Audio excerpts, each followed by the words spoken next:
সুপ্রিয় দর্শক, আসসালামু আলাইকুম। Welcome back to my channel Bangladeshi blogger Orin.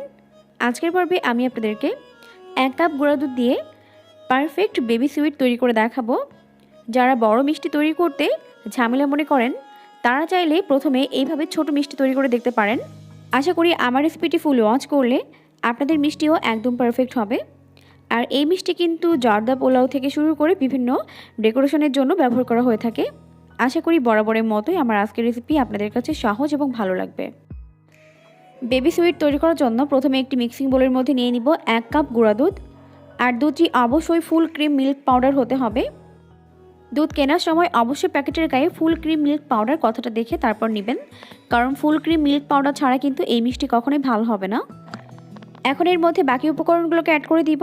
প্রথমে দিয়ে দিচ্ছি 1 টেবিল চামচ সুজি, আর এখন দিয়ে দিব 1 টেবিল চামচ ময়দা।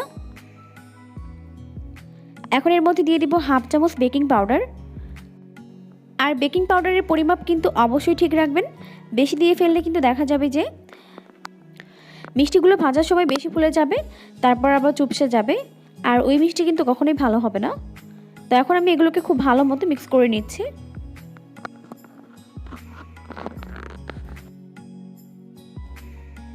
শুকনো উপকরণগুলোকে ভালো মতো মেশানো হয়ে গেলে এখন এর মধ্যে অ্যাড করে দিব 1 টেবিল চামচ ঘি। তারপর আবারও খুব ভালো মতো ঘিটিকে ডলে ডলে দুধের সঙ্গে মিশিয়ে নিব।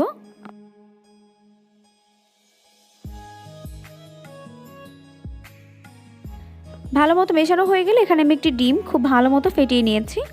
এখন এই ডিমের গোলা অল্প অল্প করে দিব আর মিশিয়ে নিব।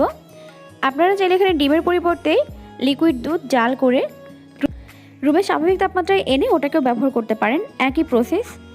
তো এখন খুব ভালো মতো এটাকে আমি মিশিয়ে নিচ্ছি।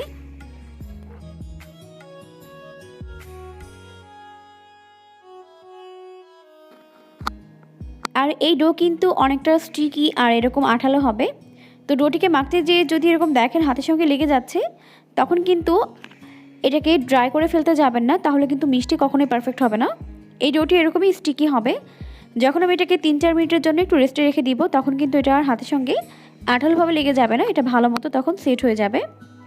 এখন আমি এটাকে প্রায় 5 মিনিটের মতো একটু ঢেকে রেখে দিব। এর মধ্যে এটা খুব ভালো মতো সেট হয়ে যাবে। আর এখন 5 মিনিট পর ঢাকনা উঠিয়ে নিয়েছি। এখন দেখুন এটা কিন্তু আর হাতের সঙ্গে আঠালোভাবে লেগে যাচ্ছে না। তো এখন আমি এটা দিয়ে মিষ্টি শেপ দিয়ে নিব। এই জন্য হাতে অল্প একটু ঘি লাগিয়ে নিচ্ছি, যাতে করে মিষ্টি শেপ দিতে সুবিধা হয়। এখন এখান থেকে অল্প অল্প করে ডো নিব, তারপর মিষ্টি শেপ দিয়ে নিব। তো প্রথমেই যেন এটাকে নিয়ে মিষ্টি শেপ দিতে যাবেন না, তাহলে দেখা যাবে যে মিষ্টির উপরে স্কিনটাও স্মুথ হবে না। তো প্রথমে হাতের মধ্যে নিয়ে এভাবে একটু প্রেস করে নেবেন, তারপর এটাকে মিষ্টি শেপ দিয়ে নেবেন। আপনারা যতটা বড় সাইজের মিষ্টি তৈরি করতে চান সেইভাবে এটাকে বানিয়ে নেবেন। আর এই সেম ডো দিয়ে কিন্তু আপনারা গোলাপ জামুন বা কালোজাম মিষ্টি তৈরি করতে পারেন। তো আমি এইভাবে এটাকে তৈরি করে নিয়েছি। তো সেমভাবে বাকিগুলোকেও তৈরি করে নিব।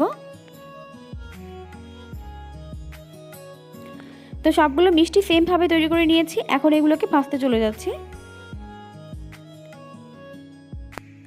মিষ্টিগুলোকে ভাজার জন্য চুলায় একটি ফ্রাই প্যান বসিয়ে তার মধ্যে যথেষ্ট পরিমাণে তেল দিয়ে দিয়েছি। আর তেল যখন মিডিয়াম গরম হয়ে যাবে, তখন আমি এর মধ্যে এক এক করে মিষ্টি শেপগুলোকে দিয়ে দিচ্ছি। খুব বেশি গরম তেলে কিন্তু মিষ্টি দিতে যাবেন না, তাহলে কিন্তু দেখা যাবে যে উপরে খুব দ্রুত কালার চলে আসবে আর ভেতরটা ভালো মতো হবে না। তাই চুলার আঁচটিকে একেবারে লো রেখে এর মধ্যে আমি মিষ্টিগুলোকে দিয়ে দিচ্ছি।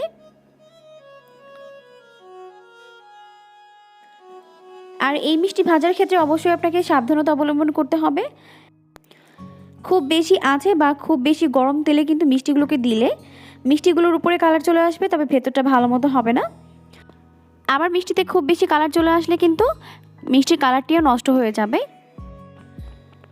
তাই চুলার আঁচটিকে একদম লো ফ্লেমে রেখে ধৈর্য সহকারে মিষ্টিগুলোকে আমি 5 মিনিট ভেজে নিচ্ছি।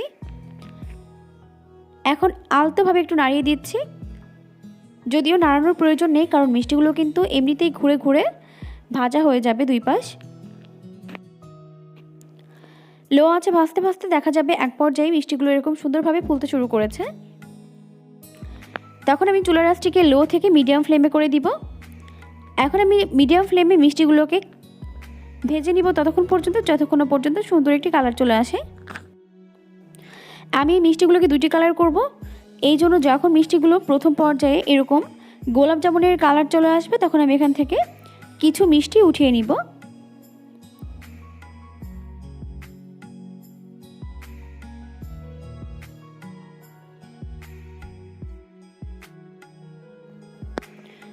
কিছু মিষ্টি আমি উঠিয়ে নিলাম।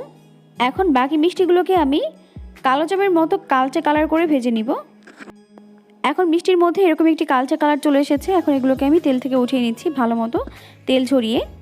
তো যখনই কালার চলে আসবে তখন কিন্তু দ্রুত তেল থেকে উঠিয়ে নিতে হবে, না হলে বেশি সময় ধরে ভাজলে দেখা যাবে উপরের স্কিনটা বেশি শক্ত হয়ে যাবে, তখন কিন্তু আর ভিতরে শিরা ঢুকবে না। তো সমস্ত মিষ্টিগুলোকে আমি তেল থেকে উঠিয়ে নিয়েছি।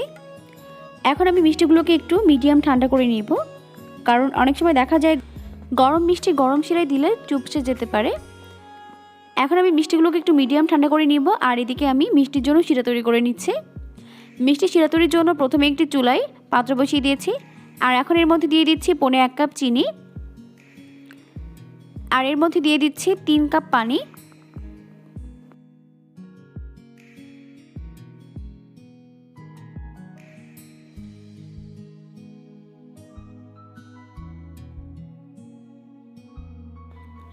আর ফ্লেভারের জন্য এর মধ্যে দিয়ে দিচ্ছি 3টি এলাচ একটু ফেটিয়ে দিয়ে দিয়েছি।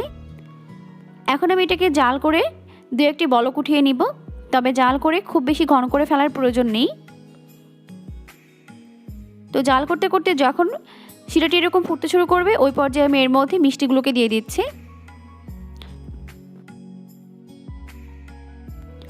মিষ্টিগুলোকে দেওয়া হয়ে গেলে এখন আমি ঢাকনা বাদে মিষ্টিগুলোকে জাল করে নিব 2-3 মিনিটের মতো।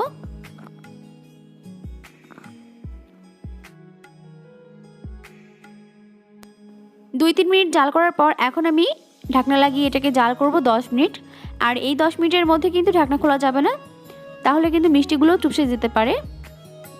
তো এখন আমি এটাকে ঢেকে দিচ্ছি, আর ফিরে আসছি 10 মিনিট পর।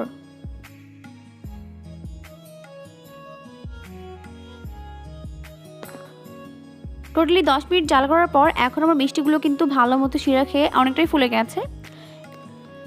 এখন আমি চুলাটিকে বন্ধ করে এই শিরার মধ্যে মিষ্টিগুলোকে রেখে দিব 1 ঘন্টার জন্য। আশা করি আপনাদের কাছে বরাবরের মতোই আমার আজকের রেসিপি সহজ এবং ভালো লেগেছে। আর ভালো লাগলে অবশ্যই এরকমই নতুন আর আনকমন রেসিপি মিস না করতে চাইলে অবশ্যই চ্যানেলটিকে সাবস্ক্রাইব করে পাশে আসা বেল আইকনটিতে প্রেস করে দিবেন পরবর্তী ভিডিওর নোটিফিকেশন সবার আগে পাওয়ার জন্য। পরবর্তী ভিডিও দেখার আমন্ত্রণ জানিয়ে আজকের মতো তাহলে এখানেই বিদায় নিচ্ছি। সবাই অনেক ভালো থাকবেন। আল্লাহ।